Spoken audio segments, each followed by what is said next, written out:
The DNA test results were sitting on my kitchen counter for 3 days. 3 whole days. And I couldn't bring myself to open that envelope because deep down, I already knew what it would say. My husband of 12 years, the father of my 2 beautiful children, had been lying to me about everything. But you know what? I wasn't prepared for just how deep that lie went. Hi everyone, this is my story. And trust me, it's going to shake you to your core, just like it did mine. Because what started as a simple paternity test turned into the biggest nightmare of my entire life. By the end of this story, you'll understand why I can never trust anyone the same way again. Let me take you back to where this all began. My name is Sarah. I'm 34, and I thought I had the perfect American family. My husband Jake, 36, worked as a construction manager. We had 2 kids, Emma, who's 8, and little Tyler, who just turned 5. We lived in this cozy suburban house in Ohio, with a white picket fence, a golden retriever named Max, and everything you'd see in a family commercial. But here's the thing, and maybe some of you have felt this too, there were always these tiny little doubts that would creep into my mind late at night. Like how Tyler looked absolutely nothing like Jake. Not even a little bit. Everyone always commented on it at family gatherings, at school events, everywhere we went. "Oh, he must take after Sarah's side," they'd say with those knowing looks. But honestly, he didn't really look like me either. He had these piercing blue eyes that neither Jake nor I had, and this specific dimple in his chin that seemed to come from nowhere. The first crack in my perfect world started about 6 months ago. Jake had been working late almost every night, sometimes not coming home until 2 or 3 in the morning. His explanation was always the same. "Big construction project, babe. You know how it is. The deadline's killing us." And I believed him because, well, why wouldn't I? We'd been together since college, high school sweethearts turned married couple. I trusted him completely. But then I started noticing other things, like how he'd guard his phone like it was made of gold, literally sleeping with it under his pillow. How he'd jump in the shower the moment he got home, even when he claimed he'd been doing paperwork all day.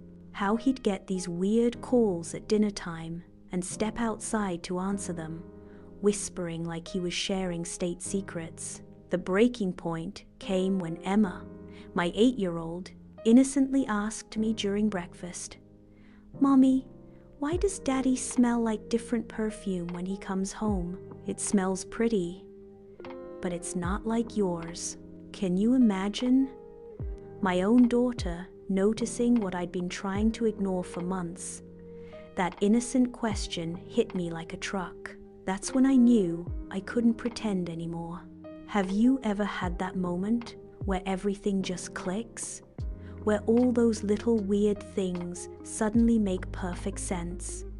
That's what happened to me that morning. So I did what any suspicious wife would do in 2024. I started investigating. I went through our phone bills, credit card statements, bank records, everything I could get my hands on. And what I found made my blood run cold. There were charges for restaurants I'd never been to, hotels in the next town, over expensive jewelry purchases that I never received. And this is where it gets really sick. Payments to a clinic I'd never heard of. I remember sitting at my kitchen table at 2 a.m., surrounded by papers, feeling like my whole world was crumbling. My hands were literally shaking as I saw charge after charge for things that had nothing to do with our family. When I confronted Jake about it, he completely lost it. Started yelling about how I didn't trust him, how I was being paranoid and controlling. the whole defensive routine cheaters pull when they're caught. But here's what really got to me. He couldn't look me in the eyes. Not once during that entire screaming match. This man who used to stare at me lovingly across the dinner table couldn't even glance in my direction. "You're losing your mind, Sarah," he screamed. "You're seeing things that aren't there. Maybe you need therapy. Can you believe that?" He was trying to gaslight me into thinking I was crazy. That night, after he stormed out of the house and didn't come back until the next morning, I made a decision that would change everything. I was going to get a DNA test for Tyler. Not because I suspected Jake wasn't his father, but because I needed to rule out the one possibility that was keeping me awake at night. You see, there had been someone else, just once, right around the time Tyler was conceived. Someone I'd never told Jake about. Getting Tyler's DNA was easy. A simple cheek swab while he was sleeping peacefully in his little race car bed. Getting Jake's was trickier, but I managed to grab some hair from his brush, along with a used coffee mug.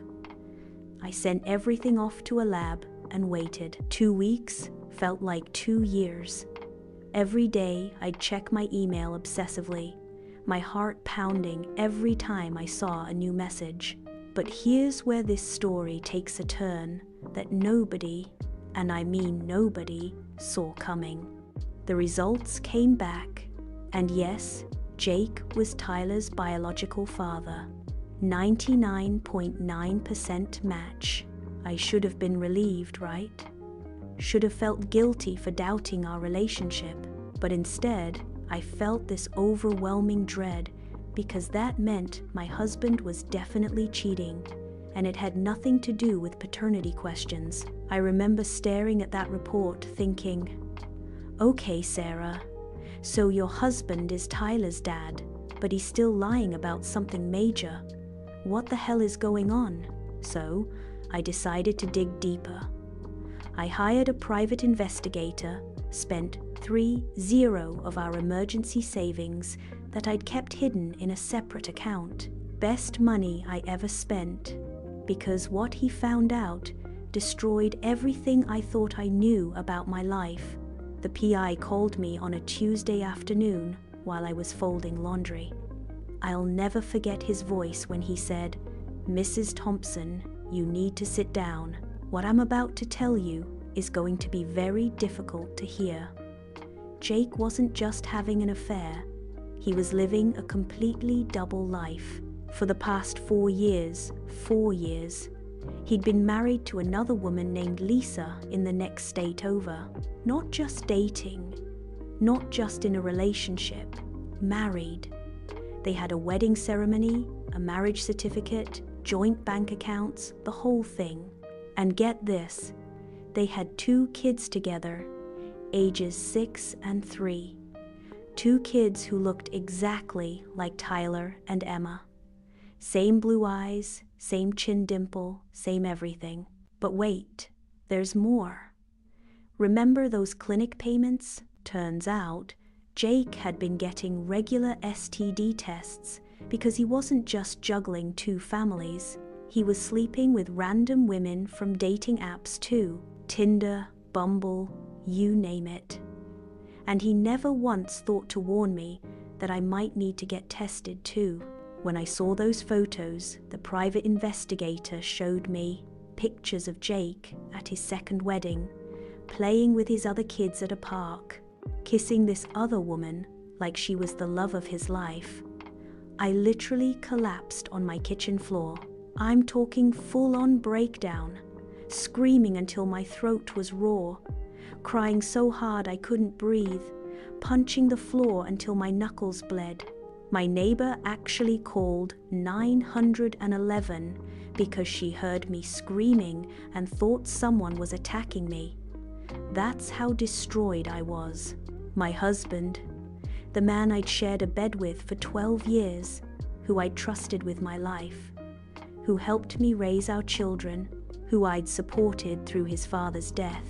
and his career struggles, was a complete stranger. I couldn't eat for 3 days. I lost 8 pounds in that first week just from the shock. Every time I looked at our wedding photos, I wanted to vomit. Had any of it been real? Had he ever actually loved me? Or was I just some kind of cover story? But wait, it gets worse. The private investigator kept digging, and we found out that Jake had been planning this double life since before Tyler was even born. He had a whole system, different phone numbers, P.O. boxes, even told each family that he traveled for work to explain his absences.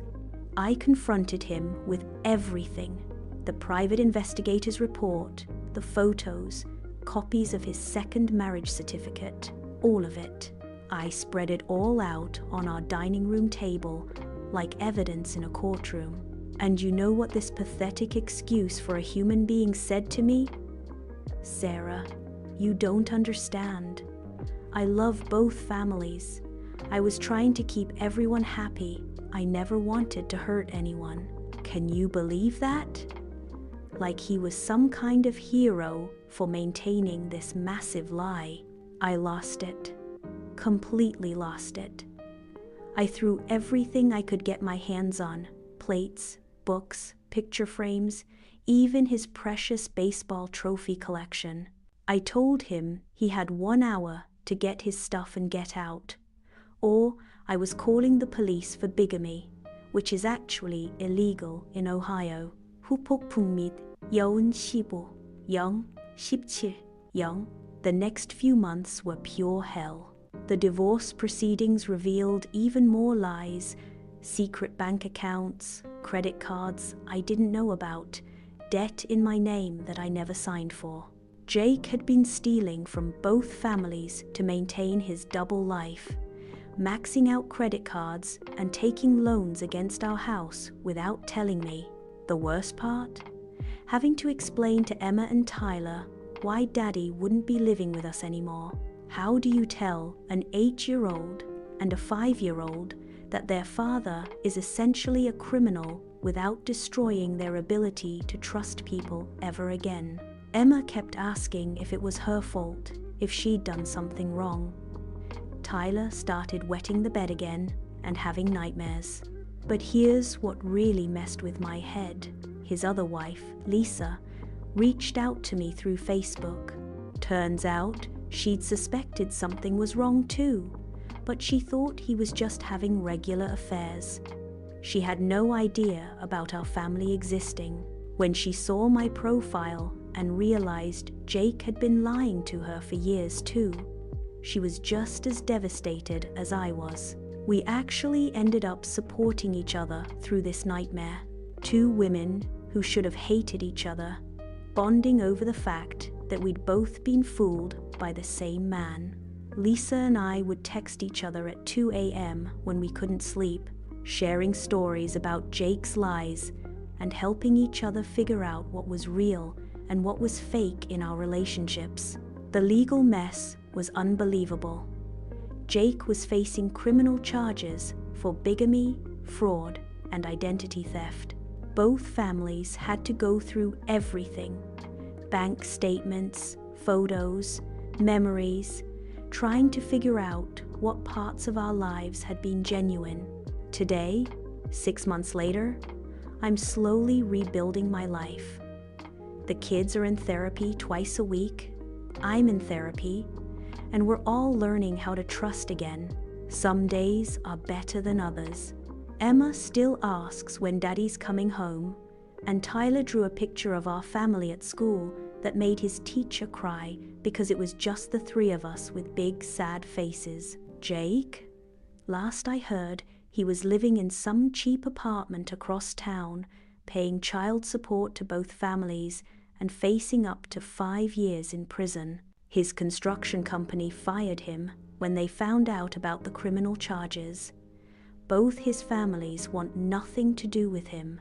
He destroyed 4 kids' lives and 2 women's ability to trust, all because he was selfish and couldn't choose. But here's what I keep thinking about. and I want to know what you all think too. How did I miss the signs for so long? Was I stupid for trusting him? Or was he just that good at manipulating everyone around him? I mean, he fooled 2 entire families, our friends, our co-workers, everyone. Sometimes, I wonder if there were other women, other families we don't even know about yet. The private,